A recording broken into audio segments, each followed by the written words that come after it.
where we interview people who made a powerful impact on the culture, music, and community as a whole. I'm SP, and we had a man behind the blue wall, Nev, with us today. I want you guys to follow the Powerful Impact YouTube channel and follow us on social media. Uh, but tonight, we get the pleasure of interviewing the Cleaver. He's What pulling up? in to chat with us about his music. How are you? What's up, SP? How you? What's up, Nev? How we doing? We're doing good. We're doing Okay. good. Good, good, I am good. excited that you're here. I am Thank so excited to talk about your album. I'm so excited to talk to you in general thank you. because I love the way you move and navigate social media. I love the way you stick to your guns when you're maneuvering through social media. But we'll Appreciate you. just start with some softball stuff. No doubt. I appreciate you. Okay. I appreciate all the words, and it's an honor to be here with you guys, man. I like this platform, so we gotta, help build, platforms like yours and everybody else that's involved with, with the real stuff, the underground. Thank you so much. You know how I feel about underground artists. I No I doubt. I am a real champion for the underground because I think you support the music you want to hear. You Yes, know, exactly, exactly, everybody complains about the music that's out, but I don't see many people that's supporting the music that they say they want to hear. exactly, definitely. So where are you from? And how did that impact you as an artist? I'm from Brentwood, New York. That's in Long Island. Just growing up, I didn't really know, but as I came into hip hop, as I found my love for it and kept studying and doing my math on it and all that, I found out that Long Island's rich. It has rich history in hip hop. From Rakim to De La Soul, Busta Rhymes. EPMD, K Solos from here, Keith Murray. I've bumped into him a bunch of times growing up and stuff like that. So it definitely that made me like become a part of it. Like it was like, yo, Mhm. this is me. This is I'm not just, it's not acting, it's not nothing. It's all natural. It's in the genes out here. It's in the air. Hip Yeah, hop. yeah. Um, I have I have I've had a love for hip hop I was since I was 6 actually. Um, we Nice. used to I used to sneak on the phone with my cousin who lived in New York, and he would play all the music that he got a hold of over the phone, and we would um that's how I first heard, that's how I fell in love with it. What was it that made you fall in love with hip hop? I got to smile because it's kind of similar. I was like around 7, and my older cousin, I had two of them, and that's how I got put onto it. It started with like DOS Effects, Onyx, Back the Fuck Up, and they would dub these cassettes for me, and I would have to have them hidden from my mom and all that. The Chronic was one that really blew my mind, and like I gotta say that really, Naughty by Nature. Mm-hmm. That really made me fall in love with it. And then I would just start making my own cassettes, my own remixes, with the record and pause and just, I always had the cassette on record and pause ready on Hot 97 whenever I heard Lords of the Underground, whatever, boom, unpause it, and record. And that's how it was. I never thought that, I would be like making my own music, but that's what brought me into the fold of it all, because I saw something on Twitter the other day. It was like, what hip hop did your parents put you on? But a lot of old school folks answer like, "Yo, my parents didn't listen to hip hop, and my parents did not listen to hip hop at all." I just Mhm. kind of like came into it. It's like it became my soundtrack. So Yeah, I grew up in the 70s into the Mhm. 80s, and my my mom always she always thought that the rappers were people like she thought they were stand-up comedians like Dolomite. She, she had Oh, that's good. That's a good one. by the time she heard it, she had no understanding of what was going on. And actually, the first we had always snuck and bought rap albums, but the first one she bought for us was Too Short and Oh Easy man, E. man, she went straight to the dirty mouth. Yeah, because she thought they were comedians. She didn't understand what rap was, so she thought they were like Dolomite. She was like, Yeah, "Oh, they're about y'all's age. They are comedians," and we were so tickled. that's And funny. so, what song did you hear and you was like, "Oh yeah, this is for me."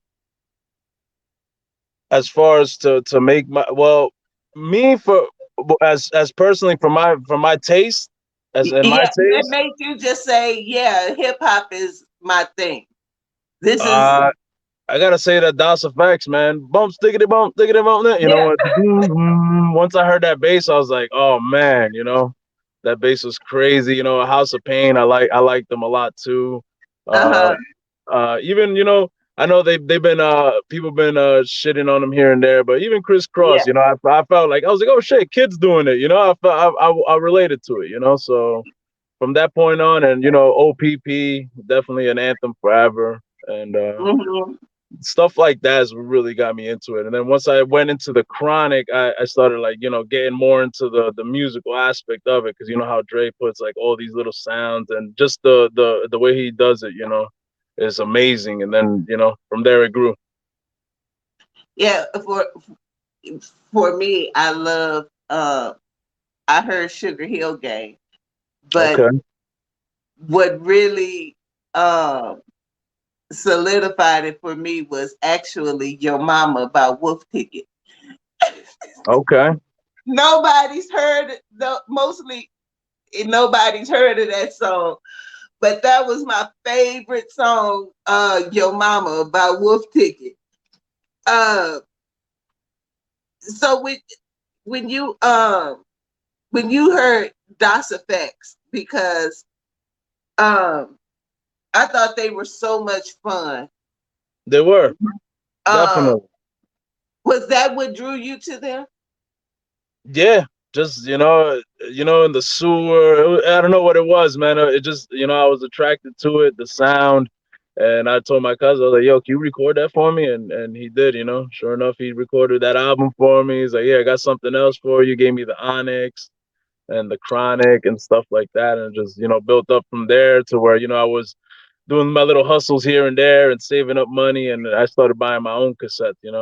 I was a cassette head back then, and I kind of rekindled that love now. I'm on eBay trying to buy old cassettes, even cassettes of because I go back and I study like the older stuff that I missed, that wasn't part of my era, but I still respect it, and I go back and I listen to it. Mm-hmm.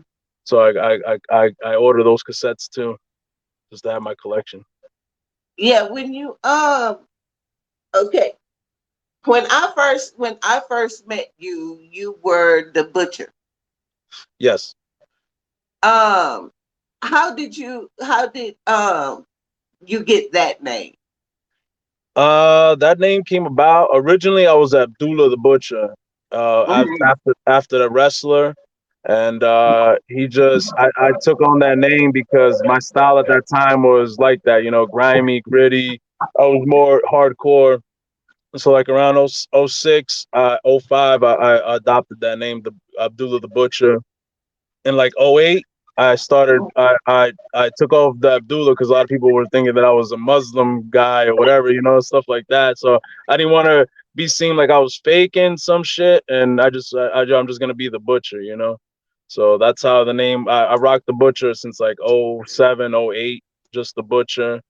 And about 2 years ago, I started going into this phase of changing my name since Benny the Butcher had blown up, and a lot of people thought that I was trying to ride on that wave or be on his coattail or whatever, and people were saying some stuff on YouTube comments and stuff like that. So I just said, you know what, I'm just gonna rebrand and just keep hitting them with it. So, when did you drop your first music? My first mixtape dropped it in '07. It was called Industry Jihad. And you were building momentum in 2007. I was trying. We was out there, man. We had a little group. It was called Lawson Entertainment. It was myself, Abdul the Butcher. It was my boy Klepto. He did the recording and the mixing and the mastering, and he rapped too. And he would get the beats for us. And then we had Lord Exodus, who's named Bravo. He was the third member. And we used to do like 2 shows a night sometimes. We was out there really moving in '07, '08, and unfortunately, things happen in groups sometimes, and it just didn't go forward anymore. And I was writing heavy at the time. That was probably like the time that I've written the most on pen to paper. I was just writing like crazy. And unfortunately, Mhm. it just didn't pan out. He stopped recording, personal things and stuff like that, and then him and other dudes and situations, and I just fell back from it. And at the time too, I was becoming a father, so I had my son in '08, and I had to Mhm. kind of find that balance, like I couldn't be hanging out in the streets and doing dumb shit and, trying to be a father and provide too. So it was like Yeah. a little break in there. Probably like '09 the break started, I took my break.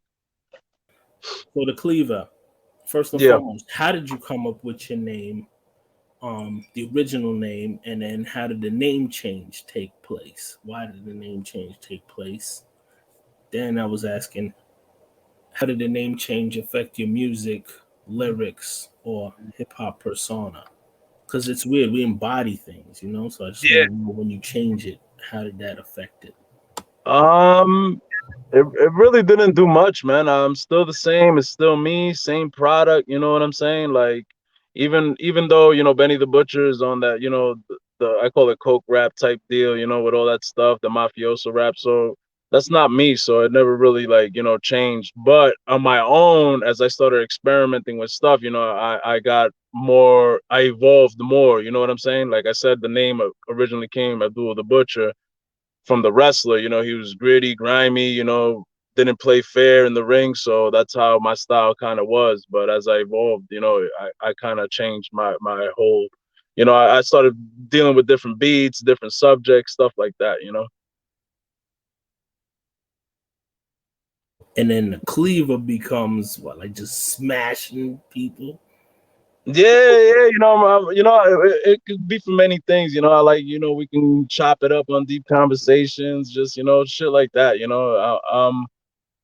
know I'm chopping beats, I'm doing it all, because in the butcher it was kind of like that. The butcher had like elements, because uh I from me from being from New York, like I used to like other stuff. I'm a big West Coast fan. I love G Funk and stuff like that. And Bone Thugs is like one of my favorite groups. I was probably like the only person out here with like an Outkast or Goody Mob tape. So I kind of like chopped it all up and created the butcher. All those styles create me. So how did growing up in Long Island affect your music as compared to the other boroughs? It was like, I feel like we don't get the respect because it's kind of like the burbs out here, uh but people gotta respect it, the history, the stuff that goes down out here too. We would have, some peeps come out here from Queens and we'd take them on little night rides and do crazy shit. And be like, "Yo, you guys is wilding out here in Long Island," you know, like, be doing crazy stuff, and but it's just the real stuff, man. You know, like it's the big melting pot over here, and it's Latinos and the blacks. We're always here, and it's you really see the hatred out here too. It's Long Island's like a one of the most segregated places on the United States. I think all the whites are like on the South and North Shore, and all the Latinos and blacks are just dead in the middle of Long Island.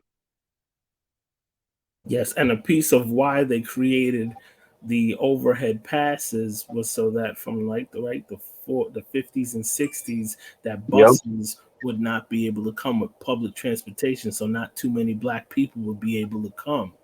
that's So knowledge. when it came to nannies and other people that would quote unquote help out the rich white folks, they would have to pick them up from the Long Island Railroad, sponsor them, or they would live out here.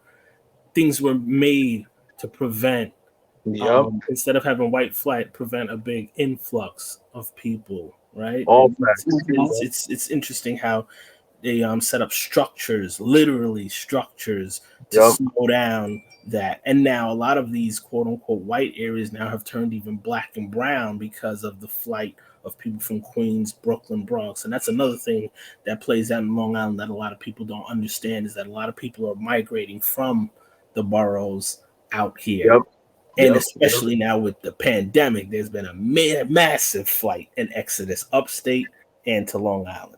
So I yep, just want to add that. yep, all SP. facts. So with this mad exodus, how is that affecting your area? My area is still the same, like there's more Salvadorians now, but like in the '80s, like it was hard, like my dad when he first came here, he used to be like, shook because a lot of people would wait around for like, the newly immigrants that just came or whatever and catch them and jump them and take their paycheck, at the end of the week or whatever it was. So, it was a lot of that going on. And you know, that's basically it. You know, as it's grown, like the Salvadoran community here has grown big and stuff like that. Mm-hmm. It just rotates, because I know back in the days, I think it was like Italians and Puerto Ricans and Dominicans and mostly black, but now it's like it's Latino heavy now. But it's really the same. It's really the same. But even when I went to school, I used to get called a wetback, and that was like what 94, 95, when I was in middle school. So it wasn't easy, but I had to fight for mine. So that's where it's at. So let me ask you this: if you what solidified your wanting to be a hip hop artist? And if you weren't a hip hop artist, what else would you be doing? What solidified it for me was just when I started recording. It was it still is. Mostly, I treat it like a therapy, man. I love it. It's a part of Mm-hmm. me. I feel like I'm gonna do it whether I sell a million records or one record. Like I'm just gonna do it. Like it's just something that within me. I can't really explain it. It's like touched by the universe. So something that won't leave me. So I hear a lot of people that talk about when they're making when they're not making music. Does it affect you the same way when you're not able to get to the studio or you're not able to write? Does it affect most often I hear that it does something to your spirit. Does it affect you that way when you can't be creative? Sometimes I hit those bumps, where nothing's just coming to you, and that's when I just let it be and just go about my day and I'll throw the beat on and it'll come to me. But it doesn't really hit me like that, to be honest. because I know like right now I'm having an issue with the studio, but I have material ready, so you know what I mean. And then I'm already Mhm. scouting the next issue that I'm gonna deal with, or the next moves or whatever. Like my plan now is maybe to get out there with the people. Hopefully the pandemic doesn't shut things down again, but I kind of want to just go around the city and hit open mics, and just I haven't performed in a while, probably like 2 3 years, so that's something I'm Mhm. looking forward to. That's on my plate. So with the pandemic hitting New York as hard as it has, how has that affected you as an artist? Big time. I was about to hang it up. I wasn't even gonna drop the underground crown. Like like my father Mhm. passed away from it in May 2020 from the virus, and then my aunt too. And it was just tough, man. I was just in a hole. I just didn't really care about it. I had no feeling for it. But as I'm hearing the songs and the stuff that I had written down and the stuff, I'm like, yo, you know what? I need to do this, and I did it, and it came out beautiful. It's probably my best work, so It really did come out beautiful. it did. Uh, Thank you. how how how did how did you hooking up with Shay Noir happen? Um, again, I had a beat in my head, and I just I don't know. I have this thing that like out here, if I hear certain artists on it or whatever the case is, I'm gonna reach out to them and try and make it happen. So I Mm. heard her on this beat, and I rolled the dice. I was like, let me see what happens, because I know she was getting her little buzz going, and I reached out to her. She told me what it was, and it worked out fine. And I crafted the record then and there. After I finished talking with her, I sent it over. She laced it, sent it back to me, and it was what I wanted. Because I wanted to make a New York. I wanted to make an anthem. Like bring back those anthems, which goes back to the whole Mhm. Naughty by Nature influence, House of Pain type of stuff, Das Effect shit. It was like there's not many anthems like there was back in the days. So I was like, I still got love for them. So I was like, yo, let me try and make something for New York. She's not from the city. I'm not from the city, but we still rep in New York where we at, and it came out great. So I loved it. Yeah, it reminded me of it. It was just so 90s hip hop. It was dope. And how did you Thank you. come up with the subject matter? Because y'all nailed it. I don't know. The beat was just hard, just bumping, and I'm like, yo, this has got to be, and it just came to me. Hey, forget about the rhyme. Got to where I'm at through a dollar and a crime. I just built it. It just came to me, man. So it wasn't no method to it. I just wanted to make the anthem. I sat with the beat, and I wanted to trade bars with a top spitter, and God made it happen. Let's talk about um Aqua. Yeah, I really love that song. thank you, thank you. Uh, I feel it's like under it the radar, but thank you. yeah, it's one of those songs that if you aren't listening, you could miss it. And it speaks of struggle so poignantly. Yeah. Uh, how did you come to write that? Because I listen to it if I'm having a hard day and not quite figuring it out, I'll pop in that song and it so focuses me. So what was how'd you come up with that concept? Man, I gotta be right now. I'm just grateful that you said that, because that's what it's about. When I'm making these records, I do it for myself, and then I'm like, maybe it could touch somebody else, and that's great, man. I love that you said that. And I just heard the beat, and I just envisioned that too. Even for the video, I had that vision that it had to be like little water, and that's what it's Mhm. about. What are we doing now to leave for the future, or even for yourself? You gotta plant your seeds, and you gotta always water them. Never forget about it. Your own goals, yourself. Taking care of yourself. Yeah, I've learned that the hard way doing this podcast. So finally found when I finally found someone who kind of who so embodied everything that I was trying to do, especially with underground artists. Um, it's been a struggle, but it has been a fulfilling struggle. And when I listen to Aqua, it just makes everything, it firms up my decisions. Yeah, that's what's up. Yeah. So that song was fantastic. And not only Powerful the impact. and not only the Boom. and not only the message too, like it's got some thump, you know. If you bump it in the system, Oh that yeah. bass is ridiculous.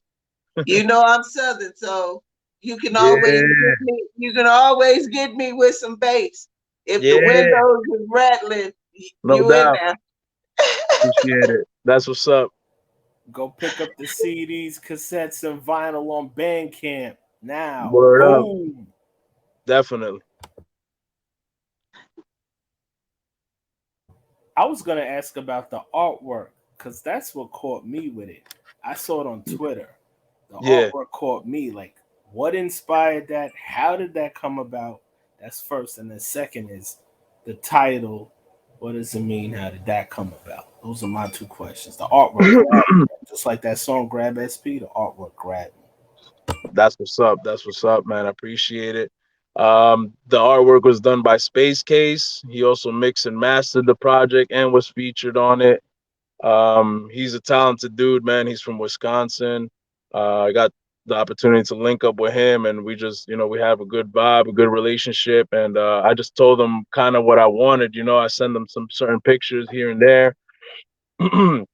First, it was just a standard skull with the crown, and I'm like, nah, man, it's gotta be deeper, and that's how the tree is. It's like, the roots from that are within you, whatever you're planted yourself in, all your family struggles, like, the roots, your deep roots, and then, coming out of the crown is, what the final product, I guess kind of like a butterfly metamorphosis type thing, but it's a tree.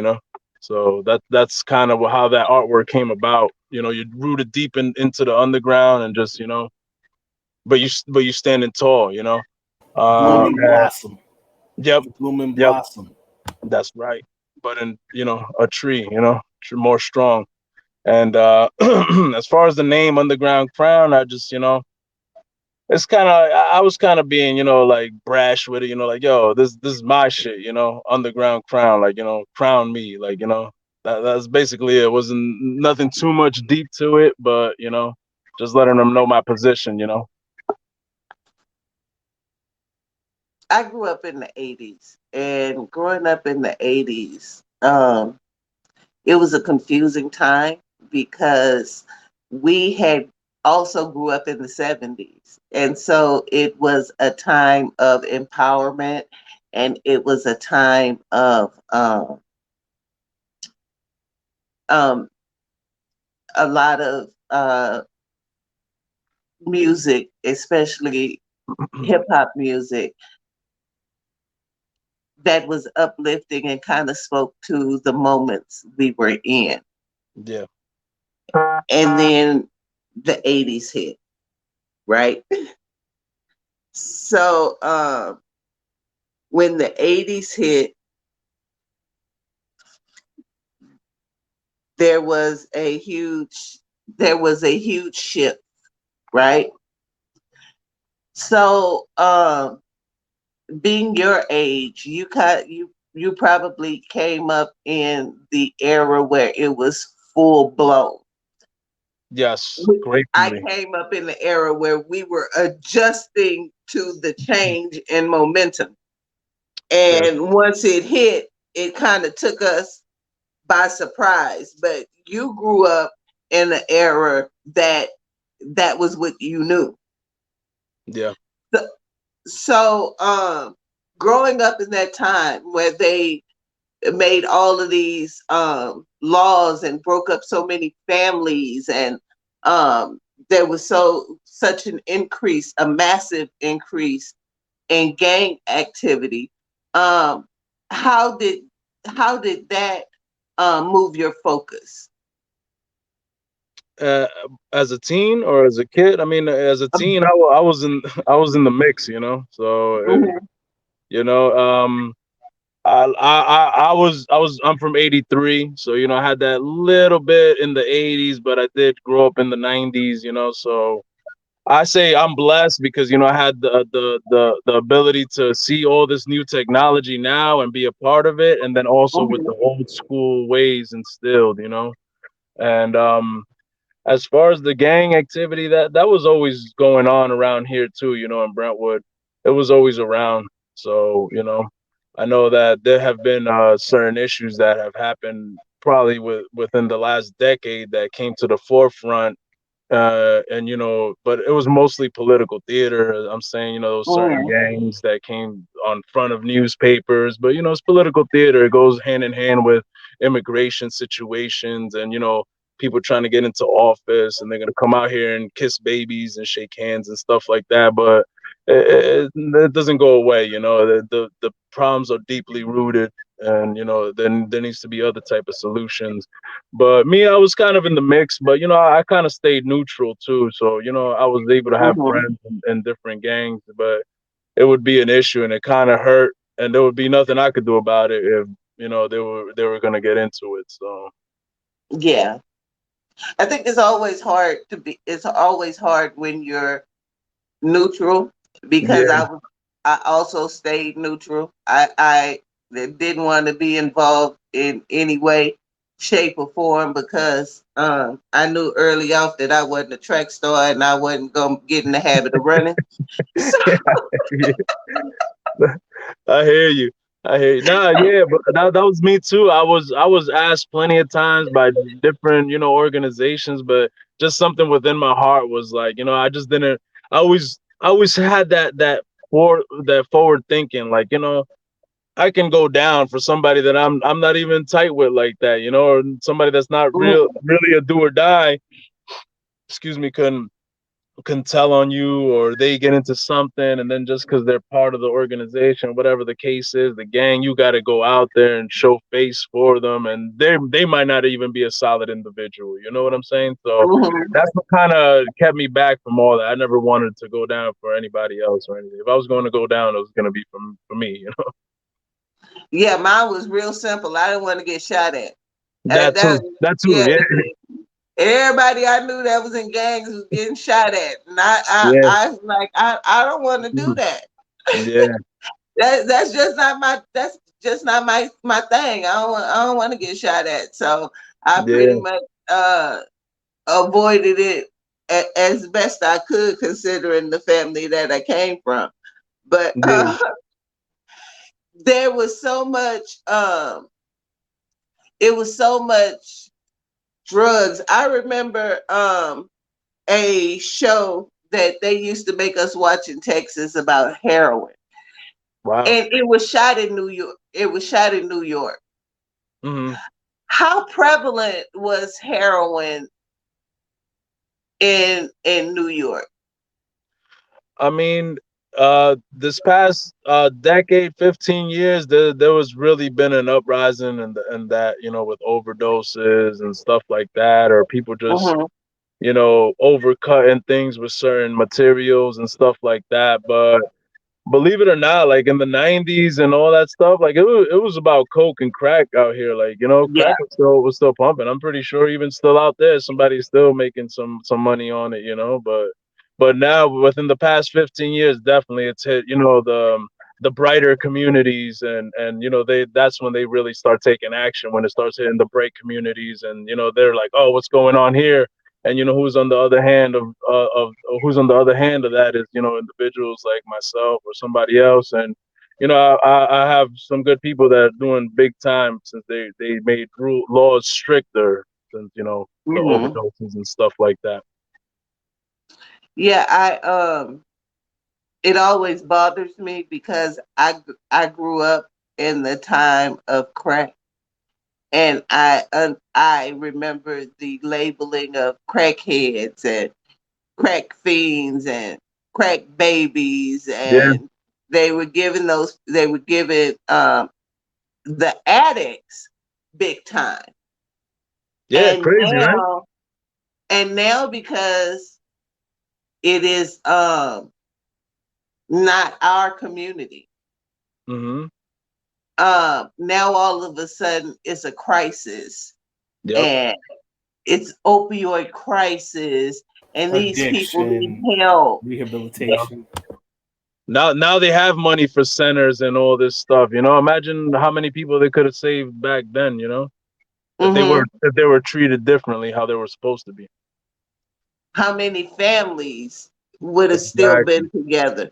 Because I watched our neighborhoods get destroyed um, with crack, and nothing.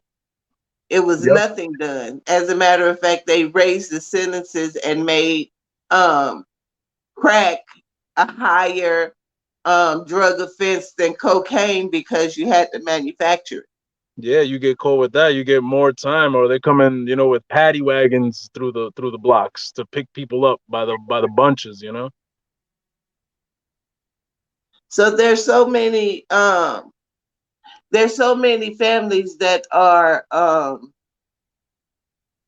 affected by it. And as an artist, I know people. I know for us, we say it a lot. We want. We still need those artists that speak to the times that we're in. Yeah, Um, the things that's happening around you, um, especially with the opioid crisis, these newfangled gangs that's beheading people, and it's just weird shit that just wasn't happening. I mean, they were shooting people, but wasn't nobody cutting nobody head off. So yeah. with The all of these new weird things that's going on in the world, does that affect your music or you as an artist?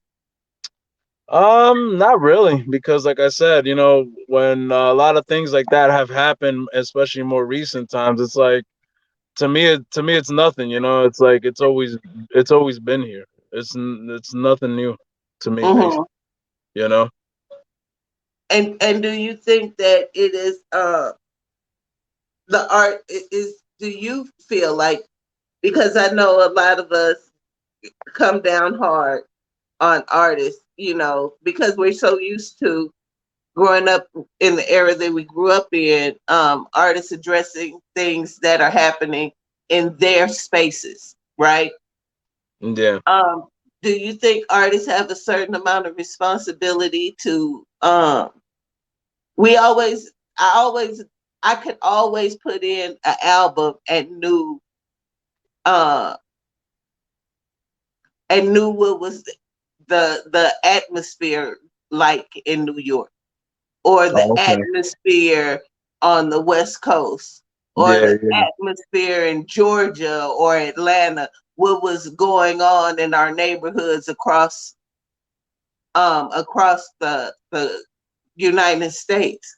So do you think it's an issue now that so many artists are kind of blending styles across the country, where you never quite sure where someone is from? yeah. Well, that's what I was gonna say. What back in the day it was different, but now it's like boundaries and borders are down. It's like everybody's more like, yo, it's kind of the same everywhere. You're always gonna find that spot. Like right now, I can just go drive up the block over there, and you're gonna see, the bus stop full of addicts and just homeless people and stuff like that. It's right up the block from me. So it's everywhere. And I guess that's what's hard now. I guess everybody just in it together. Everybody sees that it's all the Hmm. same everywhere. So definitely the borders are down. On what's east, west, south, whatever. It's all similar. So So how do you feel about Latinx artists? Do you feel like they get the recognition these days compared to like the African American artists? And is there enough representation for Hispanic artists that we haven't heard any big hip hop artists like since Big Pun or Cypress Hill? Um, and when you think about that portion, do you think that what do you think about this guest in hip hop stuff? um, I don't know. I thought Latinos and blacks made it happen, and I know people always want to just claim things to just claim it instead of just letting it Mm-hmm. organically grow and be what it is. But on a higher scale, definitely there hasn't been much like Cypress Hill or Big Pun, and those were my representations. I'm like, oh yeah, it is what it is. That's how it is. Or even like I started going back and listening to Kid Frost's album, and I was like, yo, this dude Mm-hmm. was nasty. Like he was nasty on the mic. He was a beast. And I definitely don't feel like a guest. Like I said in the beginning, it's like something that's naturally in me. Like I said when I thought about Long Island or whatever, and then I was like, yo, this is me. It's no faking, no nothing. Mm-hmm. Um, and I know just recently, about 2 years ago, or whatever, I started seeing that somebody like myself saying the N word really bothers, like especially mostly Southern black folks and stuff like that. And I didn't want to, people to get a wrong impression of me, so I cut it out of my music. I just cut it Mm-hmm. out completely of my music and stuff like Yeah, that. I do think that is a Southern thing, especially a Texas Southern thing, mostly Mm, because we are very well aware that we are the minorities in this state, and quite often, um, our Hispanic brothers and sisters tend to lean into whiteness. there are those self-hating people, yeah. Yeah, they kind of lean into whiteness, so you have to become aware of what's going on around you. Most of the people, like that I grew up with, it's totally different, but I grew up with it. You know what I mean? It's a safe space. But Yep.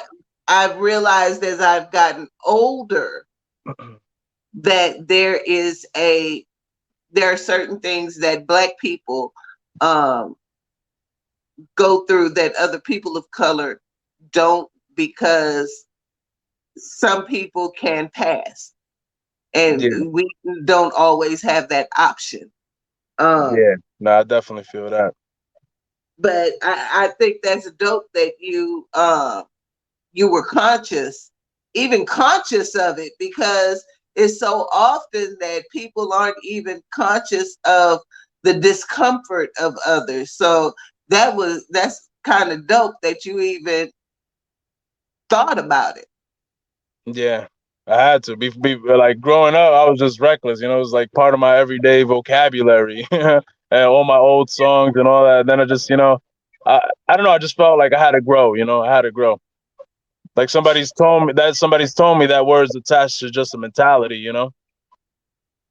Yeah, and it's interesting because Big Pun and the Beat Nuts and Fat Joe got away with it, with that type of talk on a regular basis. So I, I'm I Be think real. They that's how they yeah, they were talking. That's how the records were too. Yeah, that's why I'm kind of conflicted with it. Plus, being from New York, Yeah, in the it's interesting. tri-state It's area. hilarious. Yeah. Yeah, it definitely is. It goes hand in hand with the cancel culture and all that. That's like saying Eminem could drop "Kill You" today. Forget about it. Oh Imagine that yeah, that yeah. that Marshall Mathers LP. Eminem could drop "Kill You" today and it wouldn't affect him at all. No, but I'm But then saying like it wouldn't take that's it. Would, also a white thing. Okay, so he's got the white He privilege. always could drop shit that nobody yeah, else could drop. that's true. That's true. He could probably get it, but it's nah. They probably cancel him. Using the F word and stuff like that. Like it goes He hand in hand. just I think. used he just used it on his last album. Oh yeah, damn. Yeah. I didn't hear it. Yeah, he used it on He used it on this last one. He used it on um the album before that. Actually, I did listen to was it Music to Be Murdered too or something? Music to be, yeah, Okay, I did hear that. I gave it 3 mics. yeah. I like music to be murdered by. I thought it I was all thought right. it was. I, Listen to that title. Oh gosh. love the concept because it was an Alfred Hitchcock concept, and Alfred Hitchcock put out an album called Music to Be Murdered by years ago, Yeah, and that yeah. was the concept for that album. But the song that I really loved off that album is the one everybody hates, and it's called Little Engine. I think I remember it. I think I remember it. I'm not too The sure. beat is whack, and but I thought it was a great representation of his him being on the spectrum of autism. Oh, okay. Uh, he's on the spectrum, and the stop yelling. I'm not yelling. You know why is that hammering going on? You know that what's going on in his head and why he says the things that he says. I thought it was such a great representation of being on the spectrum and the things that people who have those kind of disabilities hear and but aren't always able to express, and people don't always understand. Yeah, definitely. When Let me. Oh, I yeah, wanted to ask a question. Speaking of uh-huh. like, because you kind of talking about like whether it's personality disorders, mental health, et cetera, et cetera. Talking to you, the Cleaver, like, you saying that your father passed away Yeah, recently, aunt due to COVID and other complications. Sorry about that. And I know that thank you said that the music.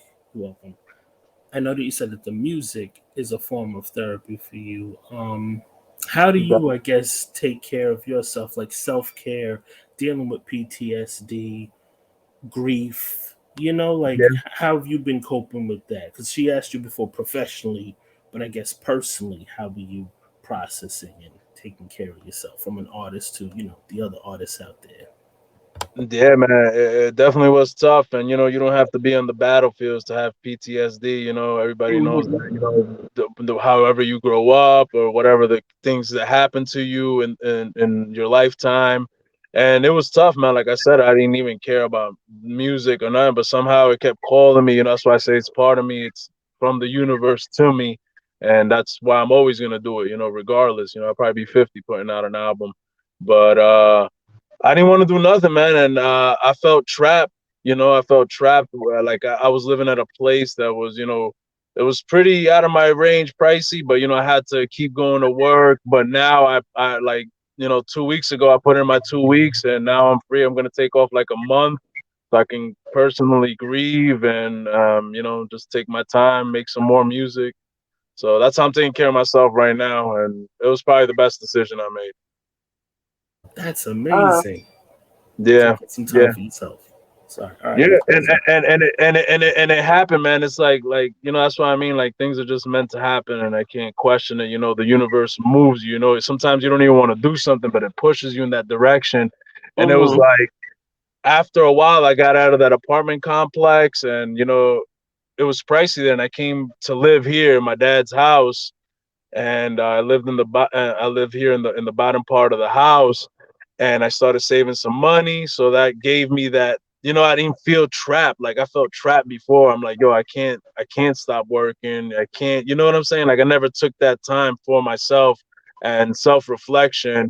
And like I tell like my family members, my wife, she's like, oh, why are you gonna do that? But it's like for me, I'm going into a new era. Like I'm gonna be 40 in 2 more years. So I'm just like reflecting on my life, stuff that's happened, where I want to go, dealing with my father's passing, and just where I'm gonna go into a new era without him by my side too. Because when my parents split, I was living with him, since I was like 9. So hmm we were tight. um, what would you suggest? Just layman's, what would you suggest that people, because I see so much false information going out. When you see that and knowing what has happened within your own family, how does that affect you? Because it's so much misinformation going on, and it's so many people that are in denial about a lot of stuff that's happening. How does seeing that affect you? It was crazy. Like I said, like, like not only with the last presidency, and you see the white supremacists out here with their flags and full pride on display, and you know, going You're against in it, Trump and land out there.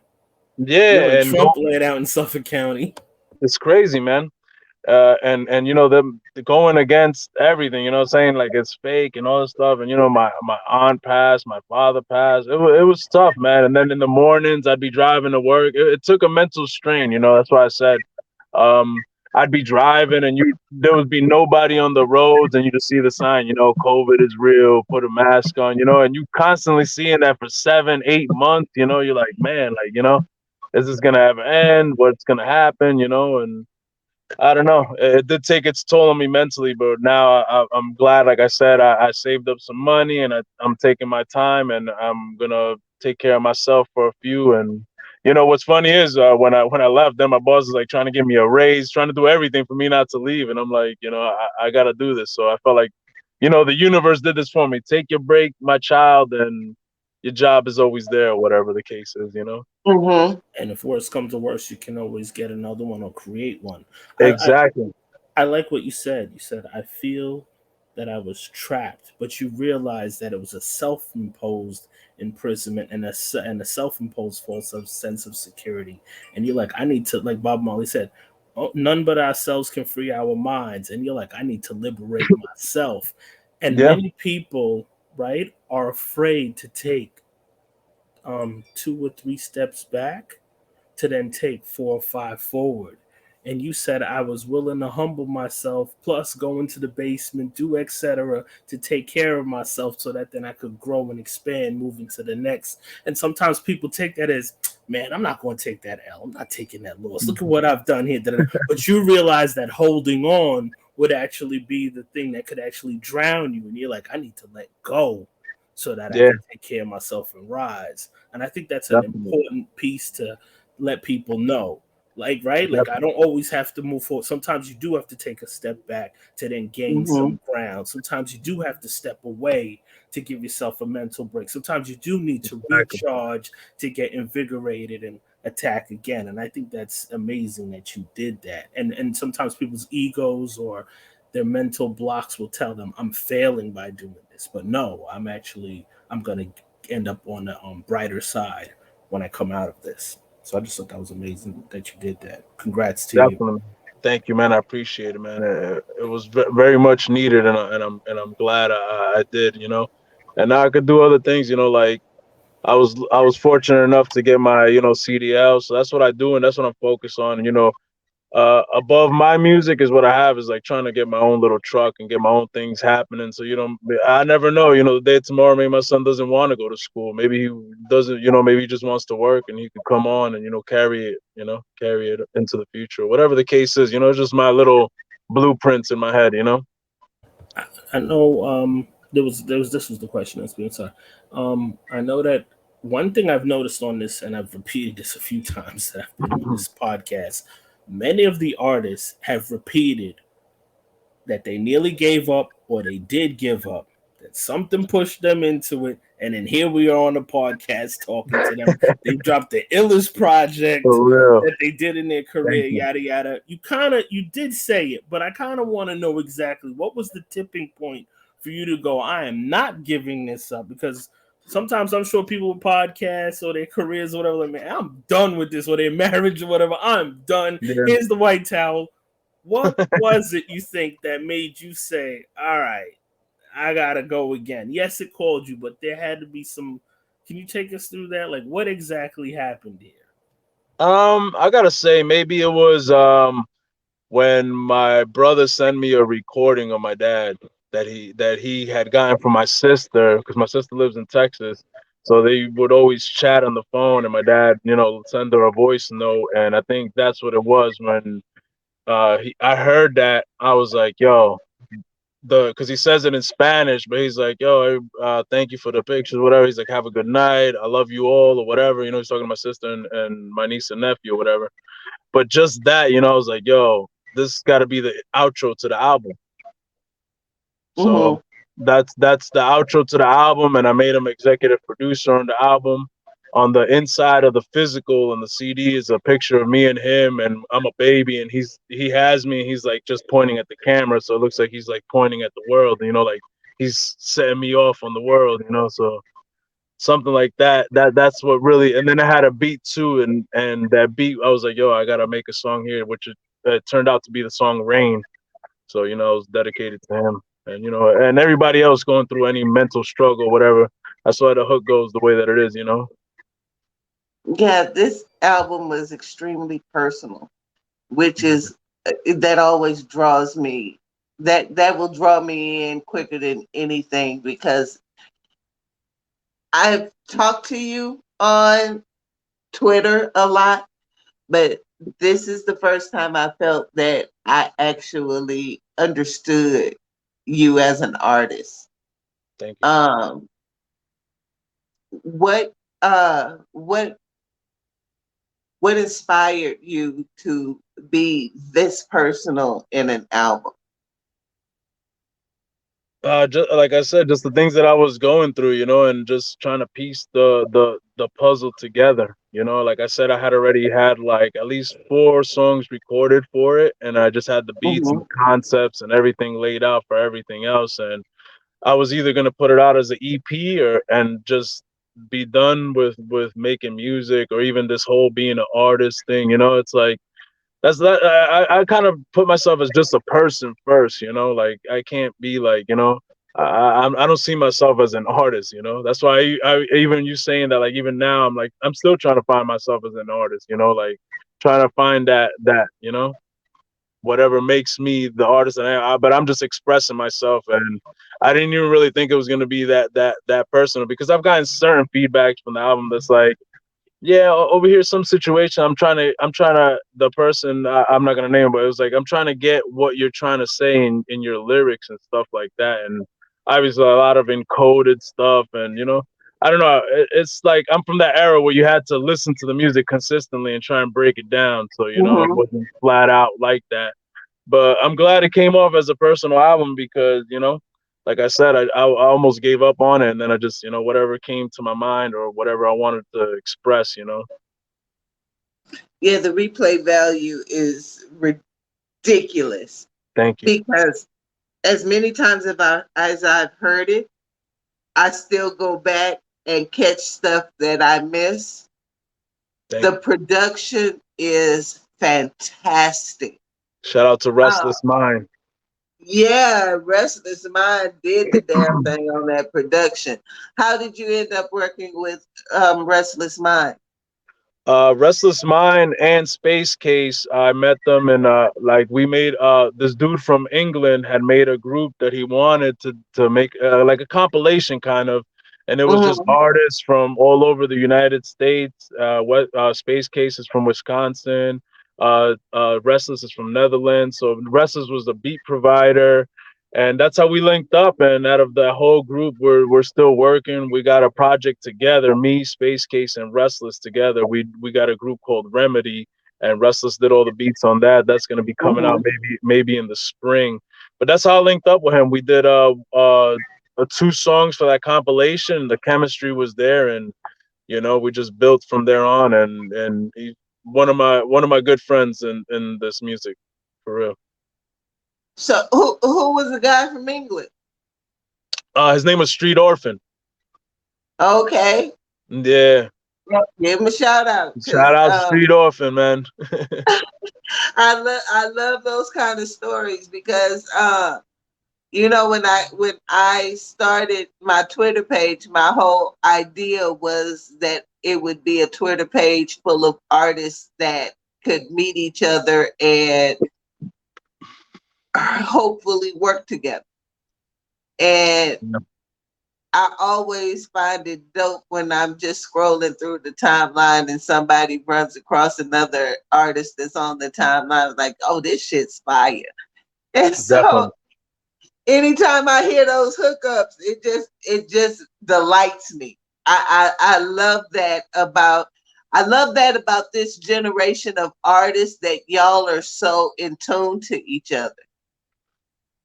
Yeah, man. I've had the pleasure of linking up, and like I had tweeted before, like later last year. I had made a list in the beginning of the year. I kind of always make a list of people that I want to work with and stuff, and like 80% of that came true, and it's good, man. It's like good people. You put in a good music. I just recently collabed with Know It All, B Knockin, um, Sammy Two Times, Echo. There's a few more who I'm trying to think of. Lugs he's from England. And I Solid love Dude. Lugs. Yeah. So Lugs I been got like 3 joints with him in the tuck. Lugs been promising me an interview since I was on No Knockoffs.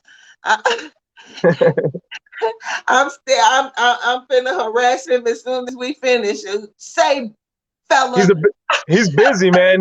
That dude dropped so much music, man. He's impressive, man, and he takes me to where he's at vividly, in my mind when I listen to his music. So shout out Lug. yeah, he's so dope, and I've been after him for about 4 years because I just think his music is that fire.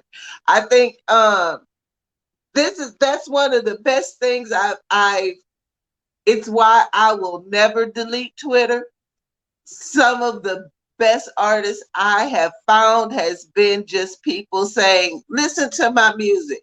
Yep, And because I'm a sucker, I'm gonna press play every single time somebody says that, because it is my feeling that most people just want to be heard. And if I can do that, why not? You know? yeah, So I love that you're working with Lugs, and I definitely love that you're working with Know It All. I have a soft place in my heart for Know It All and good Sammy dude. Two Times. Yeah, I think they are very supportive of other artists, and that's not always easy to come by. Have you felt the support from your community?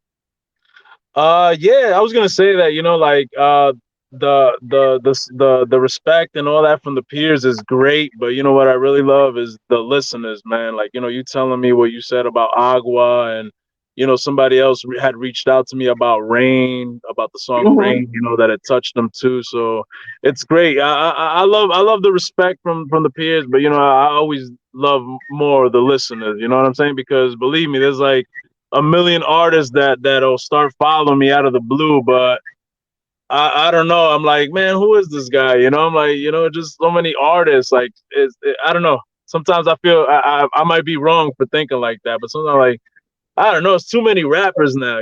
But That's how I feel sometimes.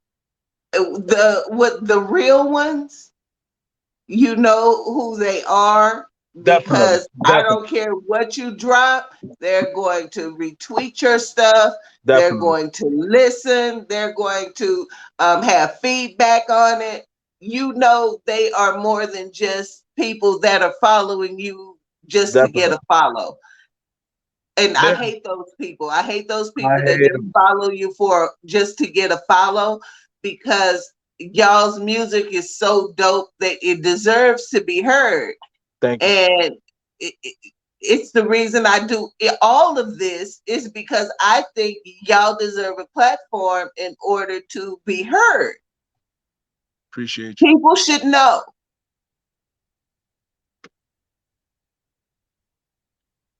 Um, when you when you think back on all the projects you've dropped, um,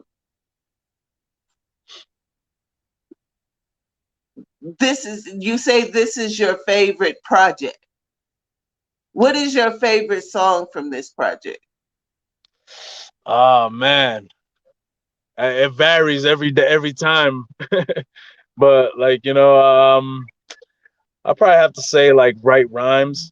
I was really Mhm. express myself on there, especially in the second verse. I talk about what like hip hop meant to me and the Mhm. situations that it pulled me through.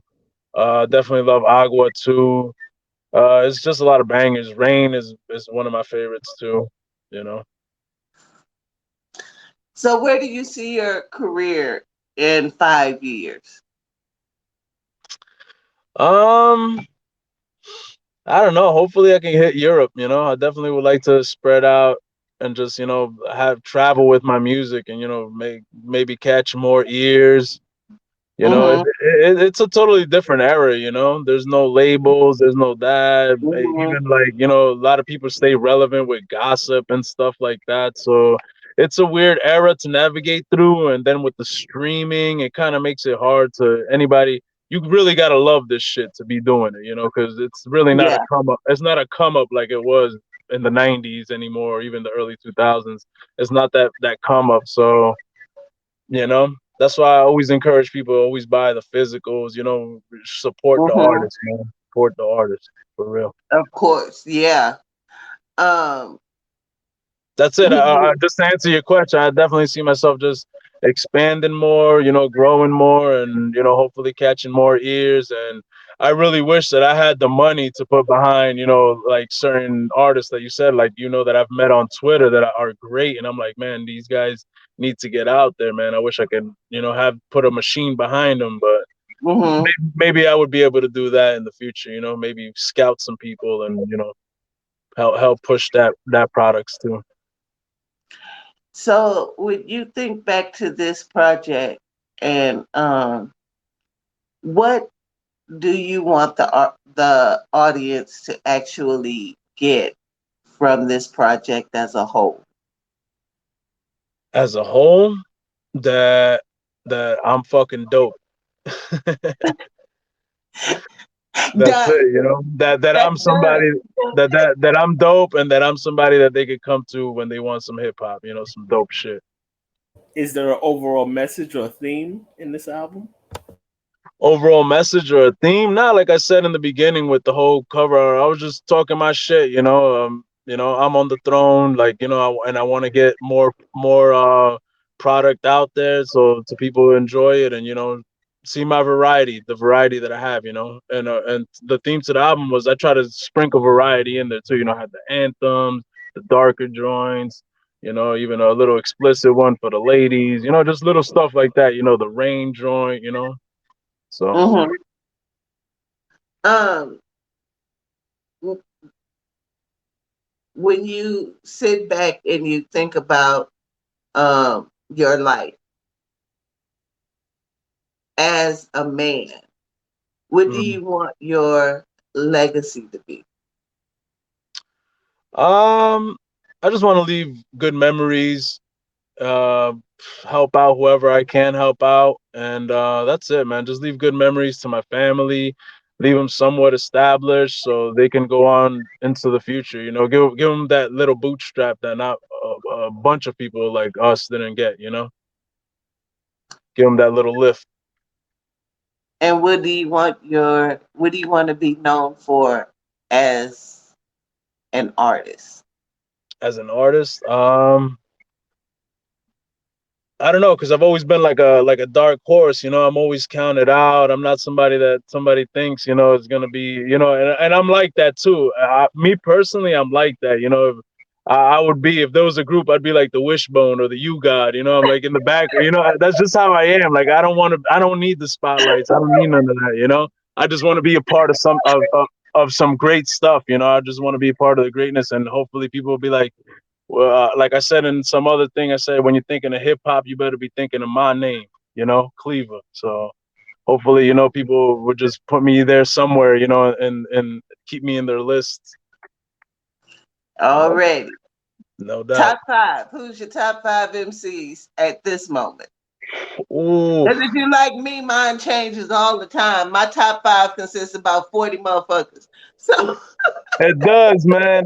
And I don't know, I'm not too good with lists. I'm really I not. am not either.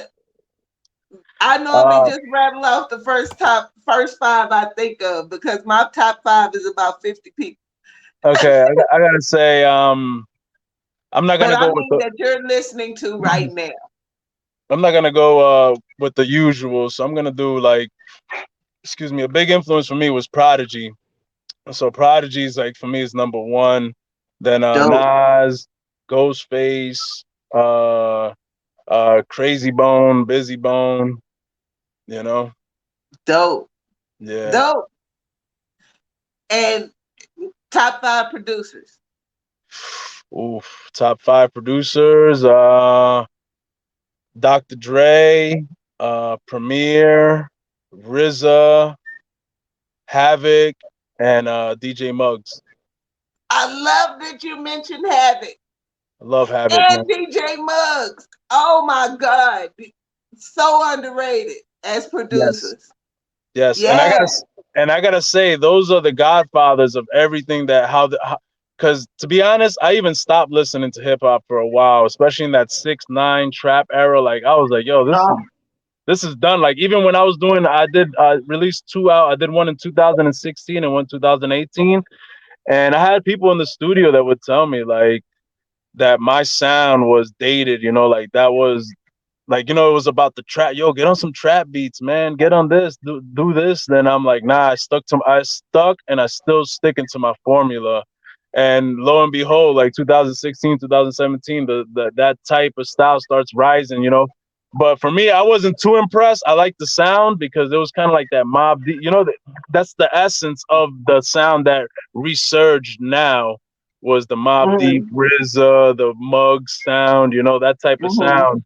So I'm glad that it came back, but we got to keep going and take it to the next level because all that mafioso rap, I'm like, people are going crazy, and I'm like, all right, I already heard this in the '95. People still champion Tony Montana and stuff like that. Like it's old Oh stuff. yeah. So who's your dream collab for 2022? Dream collab. Right now I have something that I'm working on that I might look into getting like somebody like Ty Farris on. So Mm, I'm gonna reach out to Ty Farris in the near fine. future. And there's somebody that I'm working with from around my area. So he's somebody that I'm gonna do a project with in the future too. Maybe Yeah. maybe I could do something with that boy Vic. Yeah. Yeah. So that question, because I put up a tweet about two questions I have from people. One of them was from Jay Furman. He's a Mm-hmm. producer, and I'm gonna do a project with him. And he asked me who would I want to collab with, underground MC from Twitter, and it'll probably be that boy Vic. Jay Furman is a an excellent producer. Yes, big shots Um, to him. I love his production. I love the way um I love the way that he blends sound. It's really well done. I'm always impressed. Even if the artist that he works with is not fired, the his production can carry a project. He's that good. So I'm going to love to hear you over Jay Furman's production because a dope artist and dope production, you just can't beat that. That's Thank just you. like a charm. Yeah, hope to make you proud on that. That's gonna be a full LP. So we're looking for the summer for that album. Oh, that's gonna be so fire. Just make sure you tag me in it because you know I'm Definitely, on it. definitely. You know I'm on it. Jay, I never miss a Jay Furman production. He is so fire. Yes, he is, and I'm glad that he reached out and we could came to terms on something, and we're gonna rock it out. So I'm just, that's my next blueprint right now that I'm working on. And I just wanted to answer one more question that I had from Twitter. This one's for Hell's Ones. She asked me, do I rap in Spanish and stuff like that?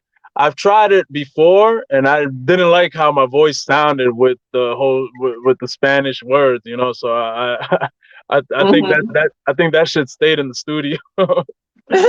But I have a song coming out soon, and I probably have like 8 bars that are Spanish. So I really don't dabble in the Spanish like that, but maybe I do have a few people that can spit, and maybe I'll bring them out on the project and give them some shine.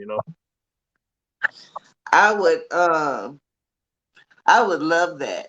I would love to see you bring that part of yourself out. I know, especially when you're not speaking Spanish on a regular basis, it could be kind. You speak um, m- mo most of the Hispanic people that I know that grew up here is more Spanglish than Spanish. Yeah. So Now sometimes, I'm good with my Spanish. It's just to find words and rhyme them and have a flow. It's like yeah, and me growing up already just straight on English hip hop, and then like I don't know, it's just it's not my element, but I'll dabble in it for the future. it's such a romantic and beautiful language. I hope that you can find your groove with it because it would be wonderful to hear it on wax. Yeah, I'm a dabble with it. I'm gonna try it out. Yeah. Sorry. The name of the show is Powerful Impact. So Boom from what the cannon. Every time I read it, that plays in my head. I don't know why. Every time I see Power Man, boom from the cannon. That's automatic. I think that's it automatic for everybody because I do the same thing and I'm on it. I'm like Yeah, Powerful Impact. It said that it. I always sing the name of the song in my head. yeah, Um, who are the three most influential people personally and professionally that provided a powerful impact in your life? yeah. Oof. First of all, my cousin, my older cousin, who opened up the gates for hip hop for me. My father, who Mhm. showed me the hard work and just his struggle and everything. Let me know where I'm coming from and what I need to represent and how solid I gotta be. And who else, man? I must say my wife. She pushed me to be better. That's always a um, special thing because people think it is just inherent, and that says a lot to who your wife is. Yeah, That she was able to inspire that in you because not everybody has that ability. I don't care. Um, it takes a special person to be able to sometimes even put your goals aside in order to prop up someone else's goals. So yeah, definitely. kudos to your wife. Yeah, she's held me down, especially through this recent tragedy and stuff like that. She's definitely held it down. So shout out to her. Already. Um, can you give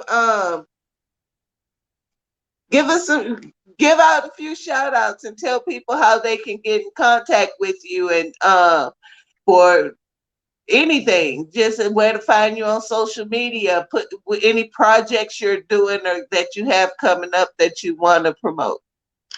All right. Well, mostly I'm on Twitter because that's like where the best hip hop community is. That's where the real supporters is at, and just it's everything. Everything that I need is on Twitter. So Twitter at DA_CLEAVER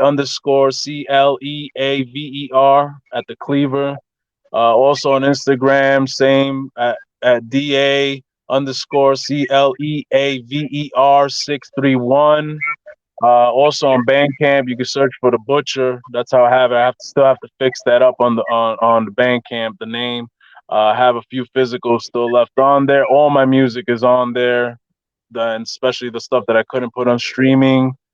As far as upcoming projects, I got the collab with DJ Super Dave. He's from Brentwood.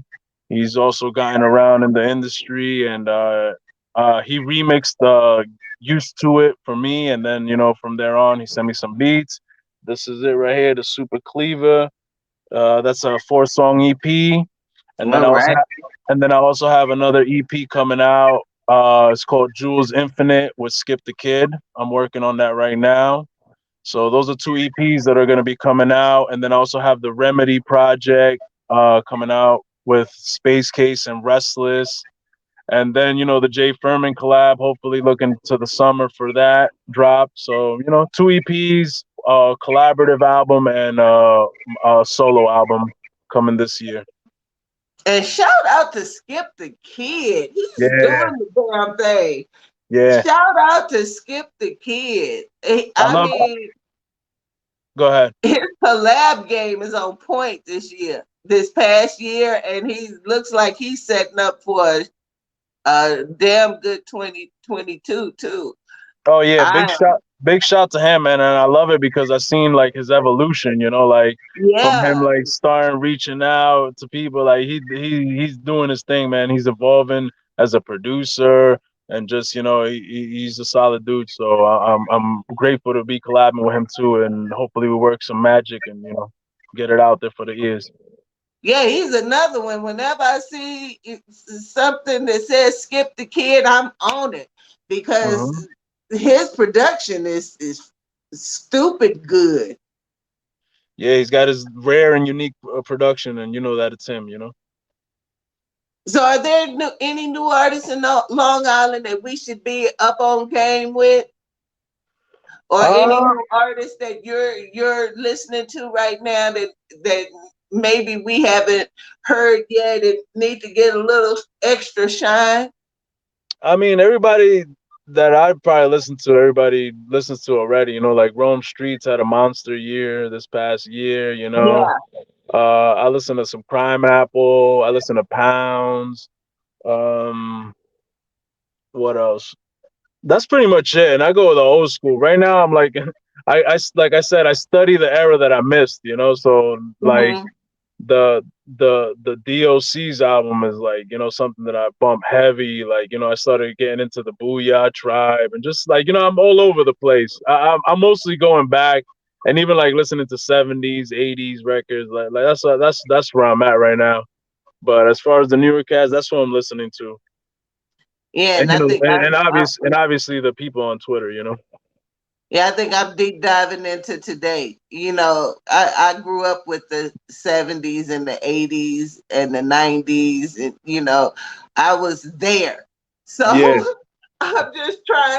I'm trying to keep up with you guys. I want to know what you're doing. I want to know what we're leaving, who we're leaving it to. Is it going to be in good hands? And so far, I think we're leaving it in excellent hands. And the yeah, fact that I look at you guys and I see how much reverence that you have for hip hop in general and hip hop of the past, and you're not afraid to give the legends their flowers. It yeah, always does my heart good. I am so apprecitive of who you guys are, especially you. I'm so appreciative of who you are as an thank artist. I am so appreciative of the music and the thoughtfulness that you put into your music, and that you take the time to make sure it's not just music, that it's good music and it's done right. That yeah, is an art, it is a skill, and you have it tenfold. So I appreciate you. thank you. I appreciate you too for everything that you're doing. Thank you, man, for real. Because I was gonna say that I can probably put out a project every month if I wanted to. Also put out like how artists are doing nowadays and talk about selling drugs and hurting people nonstop. That's easy. Hmm. So search more within yourself and what you can give to somebody else and inspire somebody and you know, like Pac said, you know, spark the mind, you know, of the You're future. very thoughtful in your music, and I appreciate that. I appreciate the way you push your pen. Thank you. Um, that is a skill. It is not just something that happens. It's something that you work on, and I've seen you evolve, and you just keep getting better and better. And um, the new EP that you're talking about, is that going to be on your Bandcamp too for sale? Yeah, yes, this is called the Super Cleaver. I'm just waiting on a collaboration, and that should be out hopefully by the next month. Okay, but until Super Cleaver come out, I want y'all to go and get Underground Crown because them shits is fire. Definitely, And and not to cut you off, but again, it goes back to the era we're in. Sometimes I do sit here and think, I'm like, yo, I need to put something else out. You know, I start itching. I'm like, yo, I might as well do something now because I feel like, you know, you're forgotten like in a split second sometimes in this new era. You know, people are so used to new projects every other week, every other month, or whatever the case is. It's just an overload of music. So just to stay in the mix, you know, you feel like that. But then I center myself and I'm like, yo, this thing only dropped about 6 months ago, and people need to consume it. You know, it's not no, all right, mhm. you know, there's been people that give me feedback like in 10 minutes of them hearing the album, and I'm like, all right, you know. Yeah, there's nothing throwaway about this album. This album Thank you. deserves proper listening, and Definitely. I've listened to it multiple times. And every time I listen to it, I catch something that I missed. So Thank it's not something that you just it's not a snack, it's a smorgasbord, and you should you. take the Exactly. time to enjoy it. Yep, yep. And so I'm gonna keep pushing it for now, and even when I put out the new stuff, I'm always pushing, you know, because in July it'll be 1 year of it coming out. You know, right now it's like 6 months that it's been out, 6 7 months. So Hmm.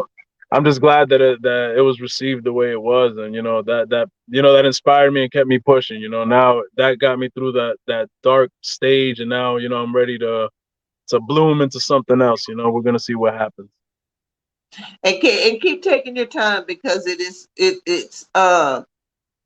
sometimes it gets overwhelming trying to keep up with everybody's music, and Yep, it is so many dope artists, and they're putting out quality projects that they're just stomping over in 3 months yep, because you don't have a chance to sit with it. I'm old school. I'm going to sit with an album. yep. I'm going to sit and I'm going to consume it. I'm going to listen to it. I'm going to go back to it. I'm going to make sure that I got the point. You know, I want to make sure that the artist's intention is not lost on me. Definitely. And so this is why I'm so appreciative of the music that you make and the way that you're putting it out. Um, I appreciate you for coming on the show. It Thanks for having me. You can come back anytime you want, whenever you want to drop something. You just let me know. We'll make a date Thank you. so you can because you're an artist that needs to be heard, I and appreciate it. your intentions are your intentions are there. So anytime you're ready, you just let us know, and we're here. We support you. Thank you. Um, Nev, do you have anything else?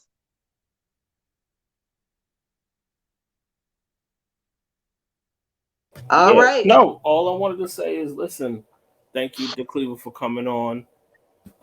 You've made a powerful impact on us, clearly, and on the listener.